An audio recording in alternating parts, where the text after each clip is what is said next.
So this is when I got back from the walk. I took a shower and then prepared to go to bed by putting on some chamomile tea while I started fixing my wigs for the week. So this is one of my very minimal maintenance routines that I usually do on my wigs.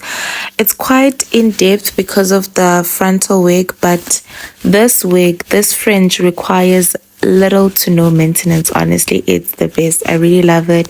It's a put and go. I'm not wearing it as much as I used to. As you can see, I was trying it on there just to see if it works, and I wasn't too impressed.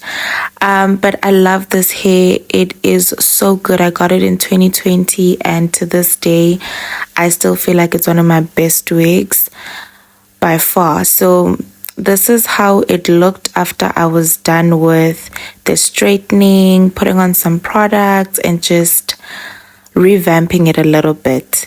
So after that, I moved on to the wig that requires the most effort, which is my frontal wig. So this is going to be a very in-depth routine, or not guide, because I'm not perfect at this. I don't think I know it all, but kind of like a detailed video showing you how I prepare my own wigs and what I think are some of the best tips to help you when you're also preparing your own. So basically, I'm going to be walking through what I was doing so that you are aware. I know you can see, but some voiceover commentary always makes it even far better. So first things first, you need to wet the hair. I usually use the heat protectant from Tresemme that I just showed you, and I slick the hair back so that the lace can be visible and I can pin that properly without having any hair in between, to, you know, making sure that I'm not pinning any hair. It's just strictly the lace, so that every bit of strand is just put to the back. I even go in with the spoolie just to make sure, because sometimes a comb doesn't do it justice the way that I want. I don't have a brush at the moment, so you'll see that I won't be using any hairbrush. I'll just be using combs and the spoolie. So I use the T-pins to stick the wig down on this mannequin head, just so that I can be able to obviously work on the hair a bit better, because it just helps with putting the hair all the way back. Obviously my wig is balding there. I'm not sure if you saw the bald spot that I showed you. I go in with some mousse just to make sure that it's more slick and it's all the way to the back. The hair has to be away from the lace, so that when you install, your installation looks clean and just the way that you would obviously like. I go in with these products. So I first use that Frizz Protect or Frizz Unfrizz serum something spray from Clicks, and then I go in with this I believe this is a hair serum. I forgot what it's called, but it's the one that I showed you. And then I go in with that. I did make sure that I rub it against my hands as thoroughly as I possibly can, just to make sure that you heat up the product before you put it on your hair. Just make sure that you do that. That is a crucial step. Then I go in with the straightening. So now we're straightening the hair. Most of it is self-explanatory, so you'll be able to just basically understand what I'm doing just from looking. I tend to go back with the heat protectant, as you saw, just to make sure that every strand is covered with it before I go in with the straightener, because the straightener is quite hot, so I don't want to damage my hair. To protect it, I go in with that hair protectant spray. Guys, products are important. I used to think that products are a myth and it's just a way to promote over consumerism and consuming products, but honestly it's not.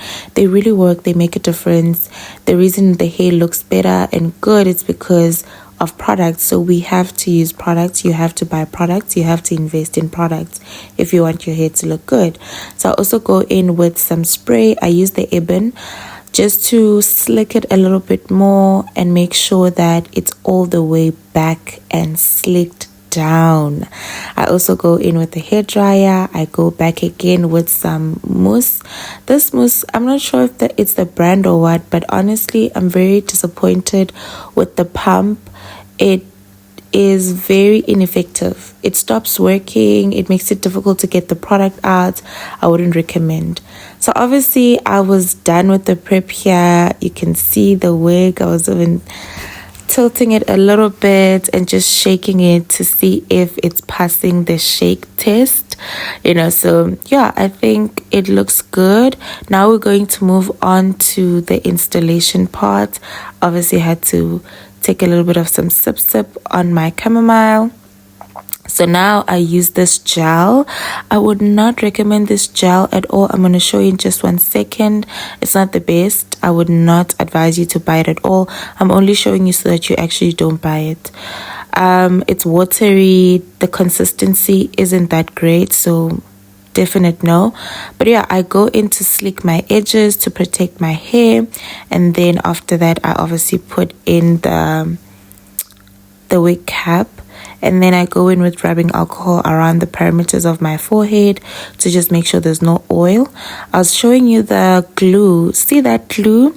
I think it's responsible for these breakouts. I've been having terrible breakouts on my forehead. And when I was looking at reviews on TikTok, people were saying that some of them, it makes them like their skin reacts to the glue and it causes pimples and just huge breakouts, which is what I'm also experiencing. So I wasn't really looking forward to using it. So now I go in with some powder over the wig cap just to make sure that it kind of matches my supposed scalp, or it's a bit brown, matching my skin tone basically, so that the melt is quite seamless to my skin tone. So I went in with a darker powder. I wanted to use this lace tint on my lace instead of a powder, but I'm not sure if you're gonna see properly here, but I'm not sure if it's expired or what, but the consistency is no longer mousse, because it has like a mousse consistency. So it was very watery. I couldn't put it on the lace. It just was water, and it actually spilled everywhere. I even had to quickly finish my tea because I was just like, oh my god, what if this gets into my tea? But like, yeah, it spilled everywhere, and I ended up having to use my powder. As you can see, I told you about the tea. I quickly gobbled that down so that it does not get contaminated in any way. Yeah, went in with the same powder that I used on the wig cap, went in on the lace to make sure that it matches my skin tone, and then now it's time to put it on. So this is quite fast forwarded, but you will see that before I apply any spray or adhesive, I make sure that it's well placed, like the placement, right? Especially the ear tabs, as you can see. I want to make sure that when I apply the spray, I've already measured and I know where the spray is actually supposed to go, so that the fit is perfect on my face, basically, especially the ear tabs and so on. I then went in obviously with quite multiple layers of the spray.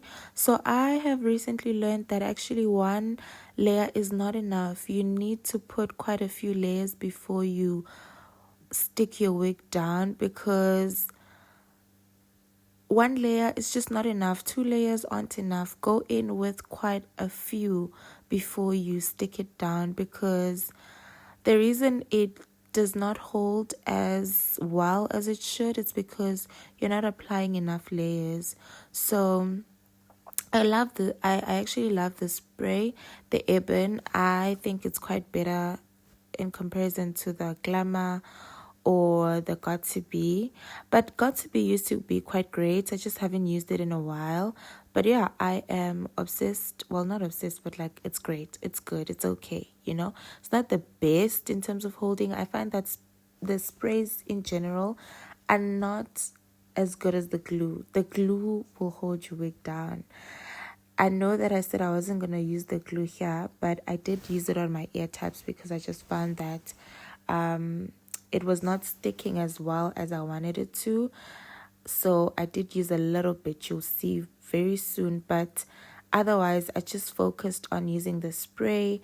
I just felt like I didn't want to risk having another breakout because of the glue, so I really shied away from it and just focused on using the spray. And it did actually hold up quite well, better than I expected, but obviously you'll be the judge of that. But yeah, this is what I do.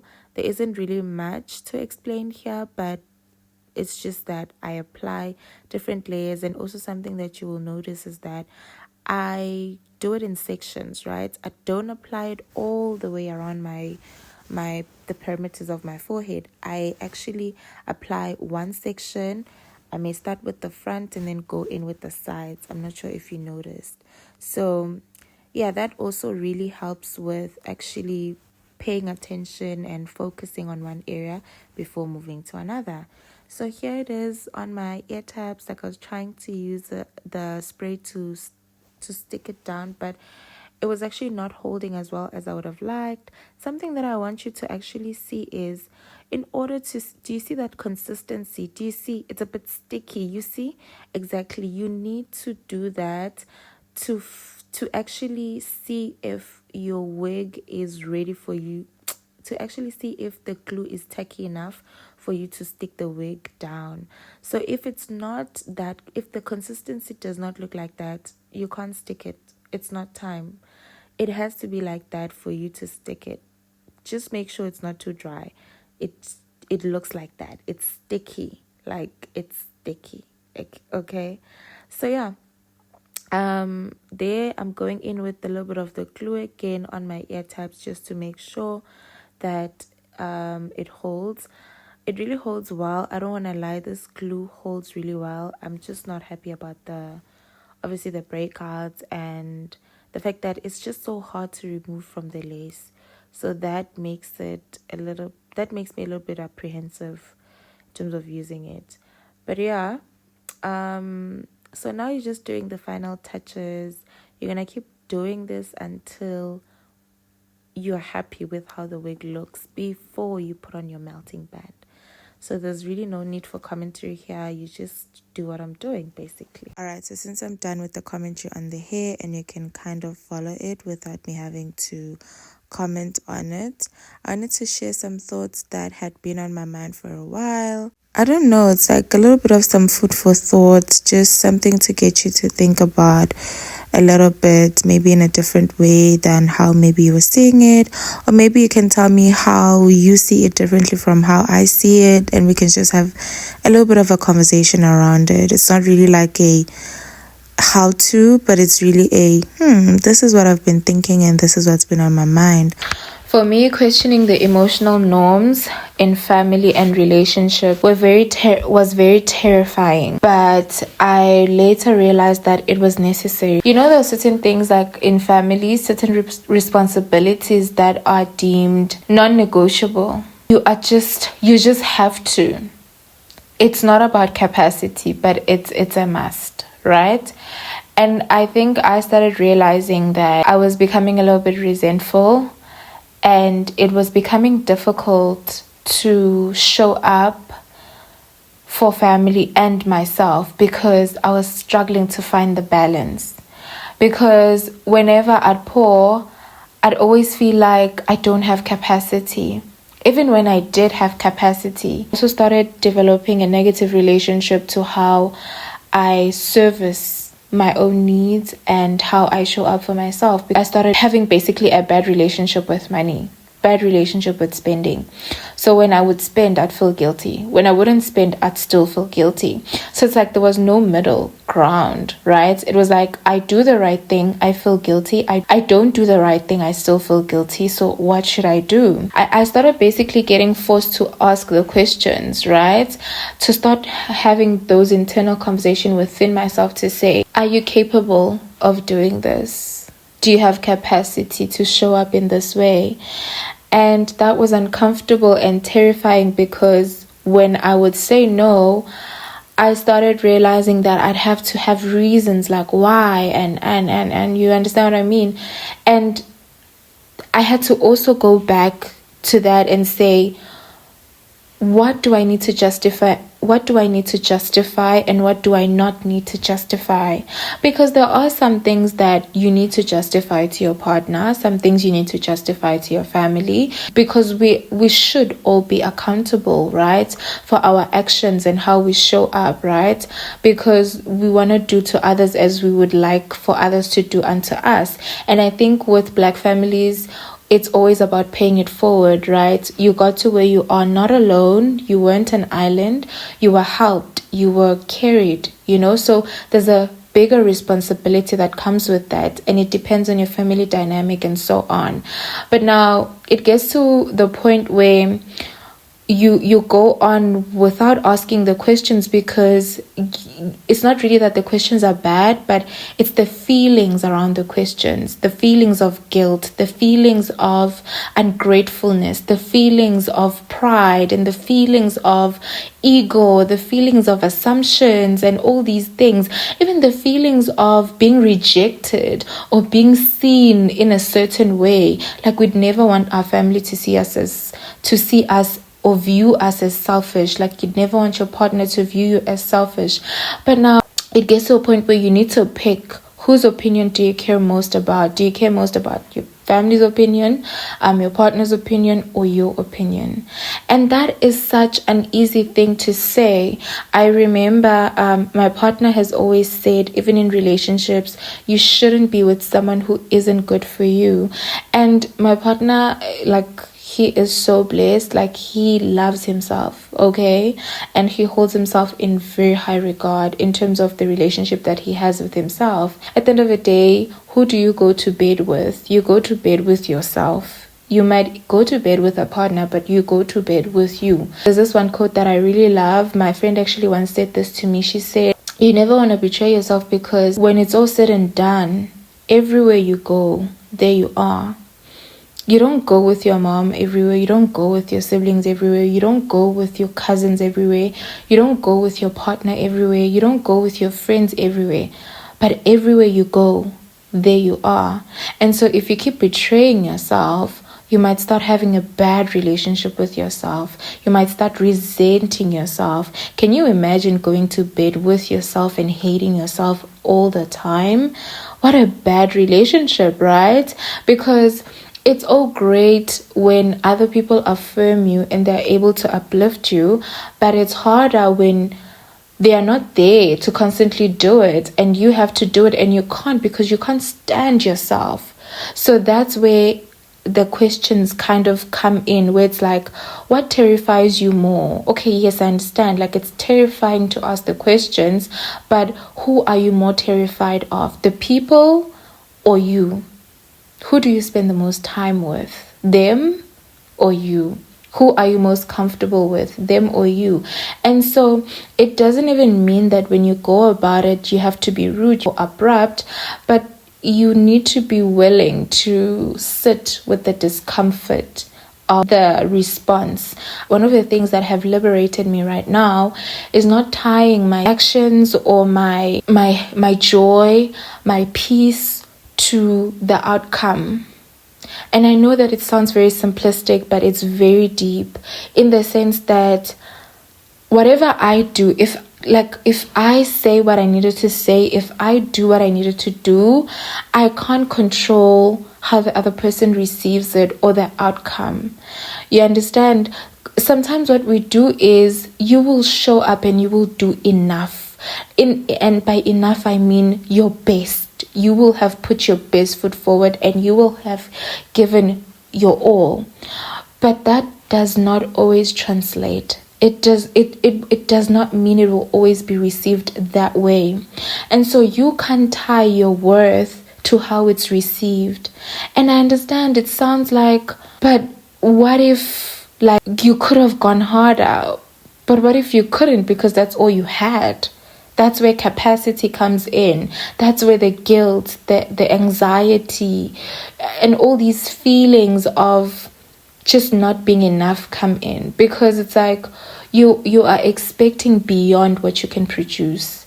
And that's where it gets tricky. You know what I mean? So now you need to go back and set realistic expectations in terms of what you can realistically show up for, what you can realistically offer, and what realistically makes you uncomfortable, and what realistically doesn't sit well with you. And you understand what I mean? So you start engaging in those things, and you don't have to be abrupt about it. You don't have to be rude about it. You don't have to be strict about it. You just have to be honest. You just have to be clear. That's why I'm saying there are some things that you can justify, and there are some things that you don't have to. There are some questions where the answer is no, and there's no reason behind the no. There are some questions where the answer is no, and we need a reason, because we need to understand why there's a no. You know what I mean? So it's like you need to consider your peace, you know, like, because there are some situations and instances where you will not win. And that's also another thing that I've had to realize, which was to redefine what winning looks like. Winning does not look like the win as in perfection, everything aligned, I did it all. It looks like that's all I had and that's all I gave. And so I couldn't have done better than what I did. I couldn't have said it better than what I said. You understand? It's not about trying to prove a point. It's not about performance, because we do get performative, which I'll speak about later. Unfortunately, there is no later, because this is actually the end of the video. I will probably do another video and maybe add these thoughts that I have been having. But right now, I'm just going to be wrapping up this video. So basically, I want to bring you back to the actual installation video. Here, I was using the powder to actually melt the lace onto my skin a little bit more. However, it did not melt. And I ended up realizing that maybe it's because the powder is a bit too powdery light, and that's why maybe it's not melting. As you can see, I was just like, I'm not convinced. Something is missing. So yeah, it just ended up looking like that. However, though, the following day when I was getting ready to go to work, it did look a little bit better than how it was looking right now on here. I don't know if it's because it melted a bit better overnight, because I do put on like the stocking band. Remember, I don't use like a wig band, I use a stocking. So I did put it on when I went to bed, and when I was preparing to go to work, it looked so much better. I did remove my background on this video that I was showing you when I was getting ready to go to work, because everything was a mess. So I just decided to take it out. So that's why the video looks like this. I hope you're still able to see though what I was trying to show you, and which is why I took the background out, because I didn't want you to get distracted by the background. But otherwise, thank you so much guys for watching. This is the end of the video. Please don't forget to like, comment and subscribe. I'm really grateful. If you watched up to this point, please leave me a green heart to just let me know that you did watch up until the end. I am so grateful to have you in the community. I really appreciate making these videos and having to talk to you. Let me know what you think about the thoughts as well. What was your take from it? Additionally, I do want to say these reset videos literally are a real life depiction of what my life looks like right now, where I am, and like what's going on. Anyways, I'll see you next time. Mwah.